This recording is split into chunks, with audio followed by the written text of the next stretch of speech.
Hello বন্ধুরা, কেমন আছো সবাই? আশা করছি সবাই ভালো আছো। আন্দামান ভিলেজ লাইফে সবাইকে স্বাগত জানিয়ে আবার একটা নতুন ভিডিও নিয়ে চলে এসেছি তোমাদের সামনে। আর আজকে আমার রান্নাবান্না করা হয়ে গিয়েছে। এখন টাইম হয়েছে 10টা 15। তো এখন থেকে আমি আমার ভিডিওটা শুরু করলাম। আর এদিকে রান্নাবান্না আমার হয়ে গিয়েছে কমপ্লিট। এখন ছেলের জন্য একটা ডিম সেদ্ধ করেছি, সেটা ওকে খাওয়াবো।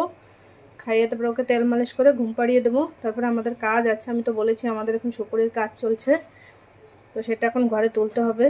এখন প্রচণ্ড রোদ বাইরে। তো চলো তোমরা সারাদিন আমার সঙ্গে থাকো আর পুরো ভিডিওতে দেখতে থাকো। আর চলো কী কী রান্না করেছি তোমাদের একবার দেখিয়ে দিই। তাই দেখো, এখানে ম্যাগি মশলা দিয়ে ভেন্ডি করেছি, এখানে করেছি চিংড়ি মাছ দিয়ে মোচা, আর দেখো কচু চিংড়ি মাছ দিয়ে তরকারি।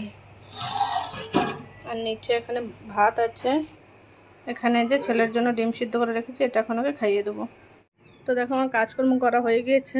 কাজকর্ম মানে রান্না বান্না করেছি, তোমাদের দেখিয়েছি, ছেলেকে খাইয়ে ঘুম পাড়িয়ে দিয়েছি। এখন যাব সুপারি ঘরে উঠাতে। তো চলো তোমাদের আমাদের সুপারি দেখিয়ে দিই। এই দেখো, এখানে পুরো সুপারি পেড়ে এখানে রেখে দিয়েছে, এগুলো পরে রোদে দেবে। এখন এগুলো একটু পচার জন্য রেখে দিয়েছে, মানে গাটা পচে যাওয়া। বাইরে প্রচণ্ড রোদ। এই দেখো আরও এখানে শুকাচ্ছে, যে পুরো মুরগিতে ছড়িয়ে দিয়েছে।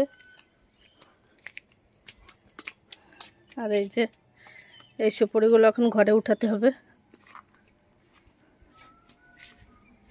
তো এই দেখো,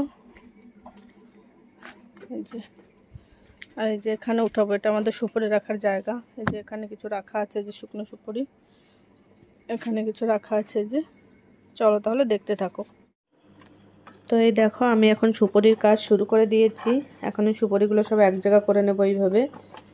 তো বাবা বাড়িতে নেই, বাবাও কাজ করছে, বাগিচায় ভীষণ ঘাস হয়েছে, তো সেই ঘাসটা এখন সাফাই করছে, না হলে সুপারি পাওয়া যাবে না। আর এখন তো গাছে প্রচুর পাকা সুপারি, তো সবসময় সুপারির নিচে পড়তেই থাকে। তো ঘাসের মধ্যে কোথাও হারিয়ে গেলে খুঁজে পাওয়া যায় না। অনেক সুপারি গাছের নিচে পড়ে থাকে, তো সেগুলো থেকে পরে আর পাওয়া যায় না, পরে গাছ হয়ে যায়। গাছ হয়ে গেলে সুপারিটা নষ্ট হয়ে যায়, তো সেই সুপারিটা পরে আর কোনো কাজে লাগে না। তো বাবা গিয়েছে সুপারি গাছ সাফাই করতে, ঘাস সাফাই করতে। আর আমি রান্নাবান্না করে এখন সুপারির কাজ শুরু করে দিয়েছি। তো এইভাবে দেখো, এটা বেলচা দিয়ে ভরে এখন আমি পুরো সমস্ত সুপারিগুলো উঠিয়ে দেবো। এই কটাই শুকিয়ে গেছে, ওই পাশেরগুলো এখনও শুকায়নি, তো এই কটাই এখন আমি তুলে দেবো। আর ছেলে ওদিকে ঘুমাচ্ছে, তো ঘুমানো থাকতে থাকতে আমাকে সমস্ত কাজ করে নিতে হবে, না হলে উঠে গেলে তো আর কোনো কাজ করতে দেয় না। আর দেখেছো তো, ও তো ছোটো, ওকে একা রেখেও কোনো কাজ করা যায় না।